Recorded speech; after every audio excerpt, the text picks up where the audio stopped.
dahil sa katotohanang ipinapangaral ng Santa Iglesia Katolika na hindi maitanggi ng mga protestante sa lungatang aral at bahayag ng mga pastor.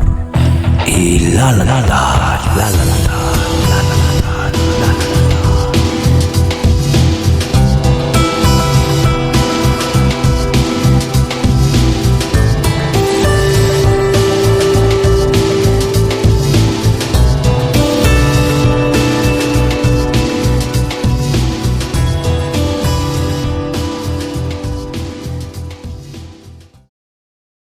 Card bag sauce in hand.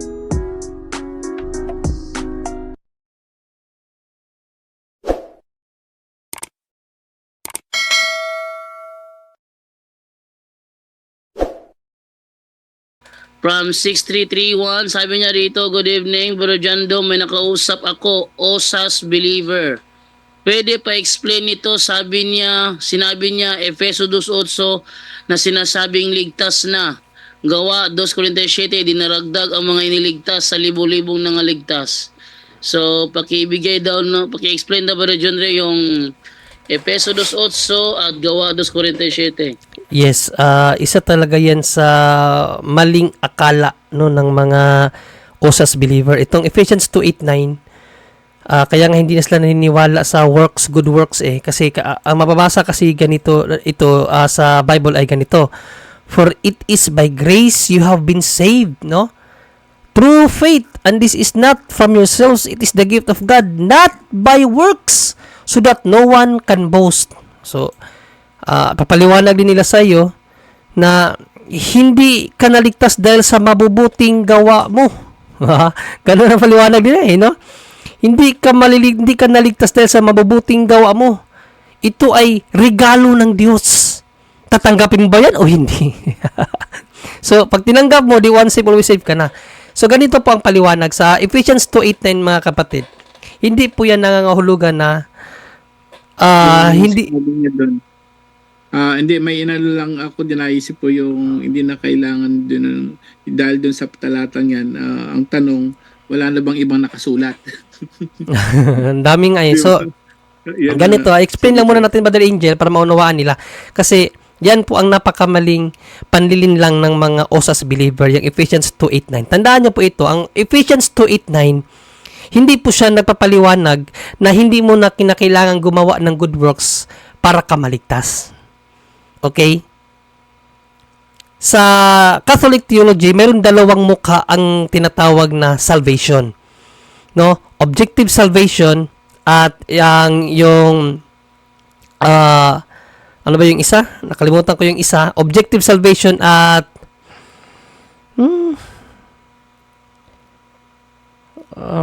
nakalimutan ko tuloy yung term. Alala ba, Brother Angel? Objective salvation at wait lang, nawala sa isip ko. Para mas maganda, para maituro. Preventive. Ay, hindi. Kay Mother Mary yan. Yung sa salvation lang na, objective, tsaka... Subjective yan. Maraming salamat mo rin dyan doon na pugi. Objective salvation, no? Objective salvation at subjective salvation. Okay, so para maunawaan niyo yung objective salvation, bago ko i-explain ang Ephesians 2:8-9, para maunawaan niyo ang Catholic theology. Objective salvation, ito po yung gawain na Diyos po ang gagawa. Subjective salvation naman, gawain ng tao para iligtas ka ng Diyos. Okay, again, uulitin ko. Objective salvation, gawain niya ng Diyos na siya ang magliligtas. Okay, objective salvation po yan. Diyos ang may kalooban na iligtas ang lahat ng mga tao. 1 Timothy 2:4. Ang gusto ng Diyos, lahat ng tao ay mailigtas. That is objective. Subjective salvation naman, para ka maligtas, kailangan mong gumawa. So, yan po ang Catholic theology. So, paano natin i-explain ang Ephesians 2:8-9 na you are saved by the grace of God, not by your good works. So, ibig ba sabihin, hindi mo na kinakailangan na mabuting gawa? Wrong interpretation. No? Ang Ephesians 2:8-9, tumutukoy siya sa objective salvation. Na, ang ipinapahiwatig ni St. Paul, ang kaligtasan dumating sa tao hindi dahil sa mabuting gawa. Hindi dahil sa kabutihan ng gawa mo kaya nagkaroon ng salvation ang mundo. No. Kundi dahil ninais ng Diyos ang tao ay mabigyan ng kaligtasan, kaya nga objective salvation. 1 Timothy 2:4. Alright? Again, ulitin ko, kalooban ng Diyos na ang tao mabigyan ng kaligtasan. Hindi dahil sa mabubuting gawa. Ibig sabihin, hindi naligtas ang tao dahil sa mga mabubuting gawa. Hindi, kung sabaga, hindi nagkaroon ng kaligtasan ng mundo ba dahil sa mabubuting gawa. Yan ang point ni St. Paul. Objective salvation. No, na ibinigay ng Diyos yan sa tao para magkaroon ng kaligtasan. Kasi kung hindi ibinigay ng Diyos yan, kahit pa mabubuti ang gawa mo, walang kaligtasan kasi nga hindi natubos ang kasalanan. Nakuha niyo? Paano ibinigay ng Diyos ang objective salvation? Kamatayan sa krus. Dahil according sa batas ng Diyos, without the shedding of blood, there is no forgiveness of sins. Kaya nga siya namatay sa krus para magkaroon ng katubusan. That is objective salvation. Kaya ang point ni St. Paul dyan, hindi nagkaroon ng kaligtasan sa mundong ito dahil sa mabubuting gawa. No, kung hindi, niloob ng Diyos na siya ay mamatay para magkaroon ng kaligtasan. Yan po ang objective salvation. Ano naman po yung subjective salvation? Ididikta natin sa 10. Ano ang sinabi sa 10? Ididikta natin sa 10 na babasahin natin sa Tagalog ang salita ng Diyos para mas madali ninyong maunawaan. Ito ang subjective salvation sa 10. Nilikha tayo ng Diyos at sa pakikipag-isa natin kay Kristo Jesus, binigyan niya tayo ng bagong buhay para gumawa tayo ng kabutihan. O bakit tayo pinapagawa ng kabutihan? Para saan? Noon pa itinalaga na ng Diyos na gawin natin. Noon pa pala, ipinapagawa na ng Diyos ang kabutihan na gawin natin. So that is subjective salvation. Kaya nga sinabi ni St. Paul sa Philippians 2:12. Philippians 2:12 mga kapatid, napakalinaw ni sabi ni St. Paul. Basahin natin sa English version to. Sa NIV. No? Basahin natin sa NIV. Ito po ating mababasa. Ito. Therefore, my dear friends, as you have always obeyed, not only in my presence, but now much more in my absence. No? So, ibig sabihin ni St. Paul, mas sumunod kayo, hindi lang dahil nandyan ako sa presensya niyo, lalo na ngayong wala ako. No? Mas sumunod daw. So, pag sinabi mong obeyed, sumunod, ibig sabihin, you must to do an action. No? But now, much more in my absence, continue to work out your salvation with fear and trembling. Kita nyo? Hindi nga lang basta ka gumawa ng kabutihan eh. Dapat may panginginig at takot. Continue to work out your salvation. So, kinakailangan natin i-work out yung ating kaligtasan. No? Kinakailangan natin gumawa ng kabutihan. Ephesians 2:10. So, ang Ephesians 2:8-9, again mga kapatid, hindi siya nagtuturo na hindi mo na kinakailangan gumawa ng kabutihan para ka iligtas ng Diyos. Kundi, ulit-ulitin ko kasi ito ang hindi naunawaan talaga ng mga protestante. Ang Ephesians 2:8-9, kaya nagkaroon ng kaligtasan sa mundo dahil sa kalooban ng Diyos, objective salvation, ang tawag dyan sa Catholic theology. Okay? Nagkaroon ng kaligtasan sa mundong ito dahil niloob ng Diyos, objectively. Pero, to obtain perfect salvation, o yung talagang yung tinatawag na ganap na kaligtasan, kinakailangan nating subject tayo sa kautusan ng Diyos. Kailangan nating sumunod. Kaya nga sabi ni St. Paul, obeyed. No? Obeyed. Sabi dito, therefore, my dear friends, as you have always obeyed, o kung paano kayo sumunod, palagian, not only in my presence, hindi lang sa presensya ko, but now much more in my absence. So may pagsunod. Yung pagsunod na yan, abay, dami nating dapat sundin dyan. Kung babasahin natin ang Matthew 25, nako, yung kinakailangan magpakain sa mga mahihirap, kinakailangan yung mga basahin na nga lang natin para, kasi hindi ko memoryado yung sinabi ni Matthew eh. So, Matthew 25, no, kung ano ba yung good works na gusto ng Diyos sa atin? Ito, Matthew 25, 36 to 40, no? Basahin lang natin sa Tagalog. Ayan. At nang wala akong maisuot ay binihisan ninyo.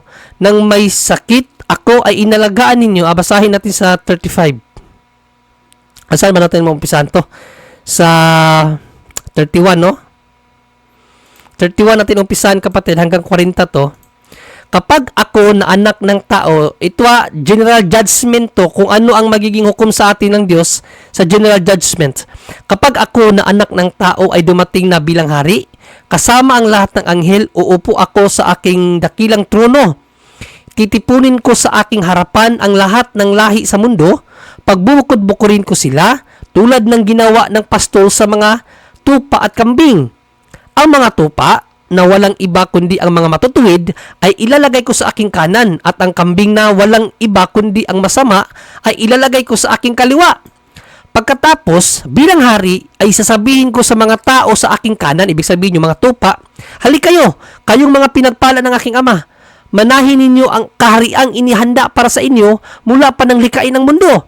Sapagkat nang nagutom ako, ay pinakain ninyo ako.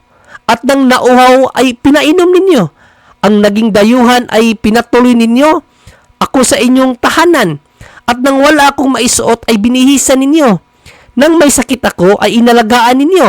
At nang nasa kulungan ako ay binisita ninyo. Sasagot ang mga matuwid, Panginoon, kailan po namin kayo nakitang nagutom at aming pinakain o nauhaw at pinainom? Kailan namin kayo nakitang naging dayuhan at aming pinatuloy o walang maisuot at aming binihisan? Kailan namin kayo nakitang may sakit o nasa kulungan at aming binisita? At sasagot ako, bilang hari, sinasabi ko sa inyo ang totoo, nang ginawa niyo ito sa pinakahamak kong mga kapatid, para na rin ninyo itong ginawa sa akin.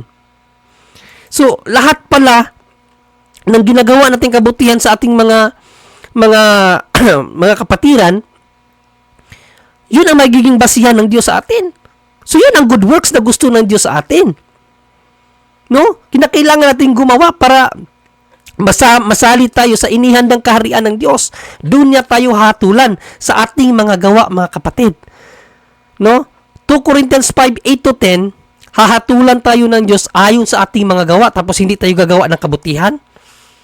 'Di ba? So, mali ang kanilang interpretation sa Ephesians 2:8-9. Ang Ephesians 2:8-9 hindi nagtuturo na hindi ka na kinakailangan gumawa ng kabutihan para sa iyong kaligtasan. No. Again, objective salvation po yan. Ang ibig sabihin, ang kaligtasan ay dumating sa mundong ito dahil sa kalooban ng Diyos. 1 Timothy 2:4. Okay? Pero kinakailangan mong maging subject for salvation. Paano yon? Ephesians 2:10. Ulitin natin basahin ng Ephesians 2:10 para maunawaan nyo ang theology ng simbahang Katoliko, no? Objective salvation and subjective salvation. Ito po ang mabasa sa 10. Nilikha tayo ng Diyos at sa pakikipag-isa natin kay Kristo Jesus, binigyan niya tayo ng bagong buhay para gumawa tayo ng kabutihan na noon pa'y itinalaga ng Diyos na gawin natin. So that is subjective. In order for you to be saved, kinakailangan nating sumunod sa kalooban ng Diyos sa paggawa ng kabutihan. And then, doon sa sinabi niya, Brother Jando, sa Acts, ano yun bro? Acts? Sa ano yun? Sa Gawa 2:47. Gawa 2:47. Ito, isa din to sa hindi nila naunawaan eh. Oh. Ito, papaunawa ko sa inyo paano to gibain tong explanation na ito. At palagi silang nagpupuri sa Diyos na gustuhan sila ng lahat ng tao. Araw-araw ay idinaragdag sa kanila ng Panginoon ang mga taong kanyang iniligtas. So, idinagdag sa, tandaan nyo, Acts 2. So, lahat ng mga idinagdag sa iglesia ay iniligtas na. Acts 2 yan ha. Tingnan natin ang Acts 5. Anong nangyari sa mga iniligtas na yon? Saved ba sila? Yung mga nagkasala? Oh. Acts 5, 1-5. Anong nangyari sa mga iniligtas? Dahil nagkasalang muli, iniligtas ba sila ng Diyos? Oh, ito. Di ba ang usas na yan, pagagamitin nila yan mga kapatid? Basahin natin ang Acts 5, 1-5. May asawang nagbenta rin ng kanilang lupa, ang pangalan ng lalaki ay Ananias. Ito isa to sa mga sinabing idinaragdag sa iglesia at iniligtas sa Acts 2:47. Isa to, itong mag-asawa na ito. Ang pangalan ng lalaki ay Ananias at ang babae naman ay si Safira. Pero binawasan ni Ananias ang pinagbilhan ng kanilang lupa at pumayag naman ang kanyang asawa. Pagkatapos ibinigay niya ang natirang pera sa apostol at sinabi niyang iyon ang buong halaga ng lupa. Agad namang nagtanong si Pedro, Ananias, bakit ka nagpalinlang kay Satanas?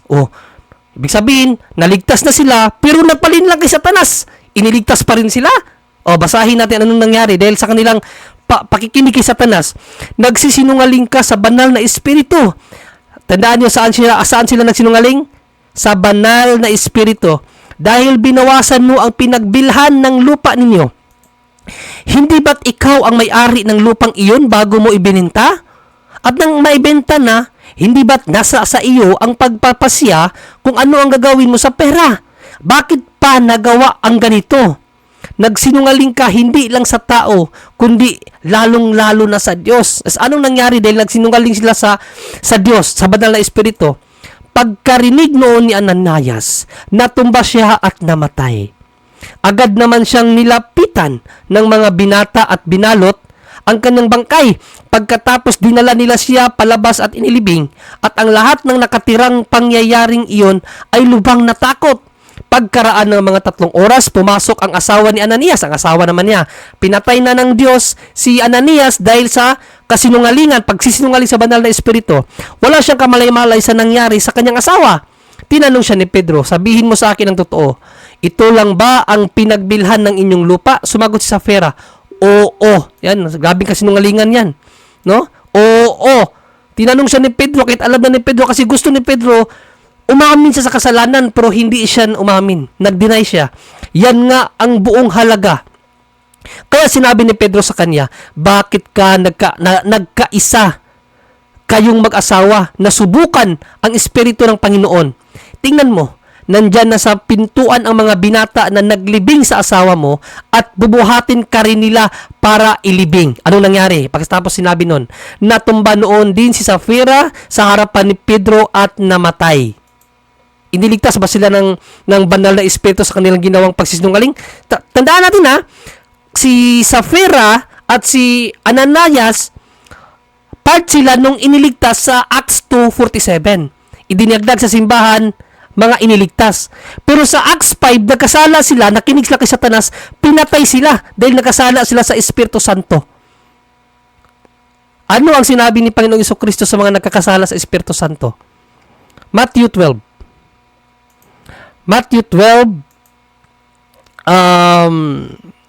32, no? Di pala. Anong nga ba yun? Anong talata yun? 12:23. No, Matthew 12:23. Okay, basahin natin ang Matthew 12:23, mga kapatid. Ano ang patutunguhan sa mga taong nagsisinungaling sa Espiritu Santo?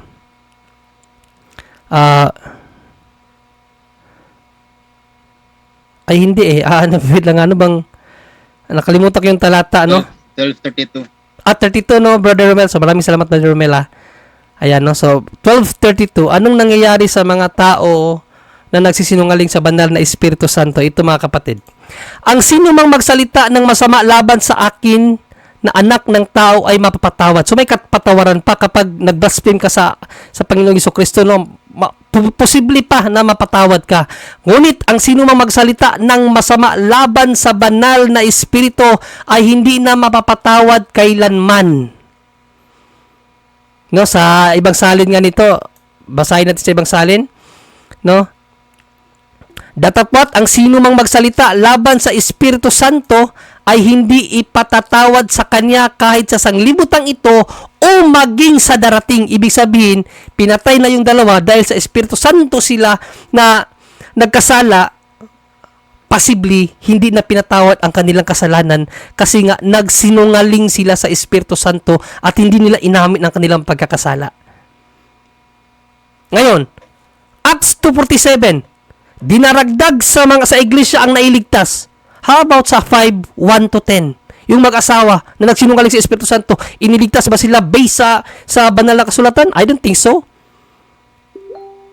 Dahil ang kanilang kasalanan, sabi ni Panginoong Jesucristo, dahil nagsinungaling sila sa Espiritu Santo, ang kanilang pagkakasala ay hindi mapapatawad sa mundong ito hanggang sa mundong darating. Ibig sabihin sa second life, hindi pa rin sila mapapatawad dahil sa pagsisinungaling sa Espiritu Santo. So, naligtas ba yung mga yon?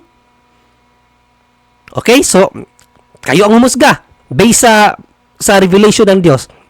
Kaya, walang one saved, always saved. Yung sinasabing idinagdag sa simbahan, sa iglesia, ang mga naligtas, hindi po yun ganap na kaligtasan. Hindi pa po yun ganap na kaligtasan. Kaligtasan po yun sa sitwasyon, no, na noon ay dahil hindi pa nagpakamatay ang Diyos, wala pang ang redemption, no? Pero dahil namatay na ang Diyos, mayroon ng redemption. So saan ang redemption na yon? Sa kanyang simbahan. Bababasa natin yung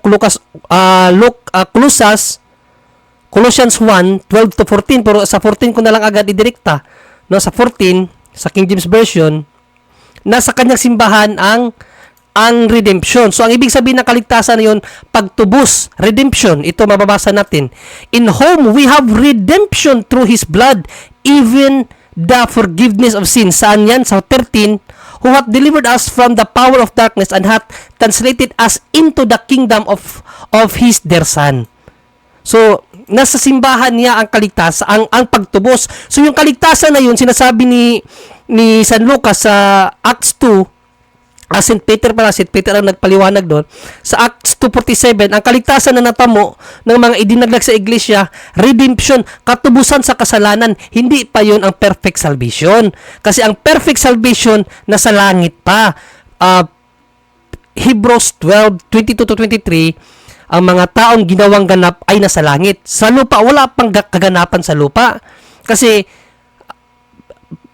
kinakailangan pa nating magpagal, sabi ni St. Paul sa Philippians 2:13 to 14 o 13 to 15, Philippians 3:12 to 15. Si San Pablo nga nagpagal pa para makuha ang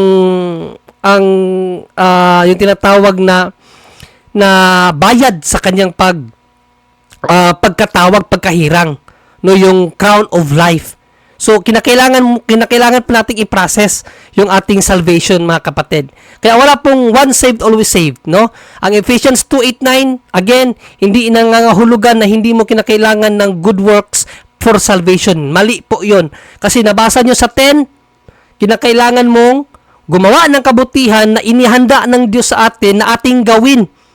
So, pinapagawa sa atin yung good works. Okay, so ang tawag noon sa Catholic theology, objective salvation, Ephesians 2:8-9, objective. May kaligtasan, nagkaroon ng kaligtasan dahil niloob ng Diyos.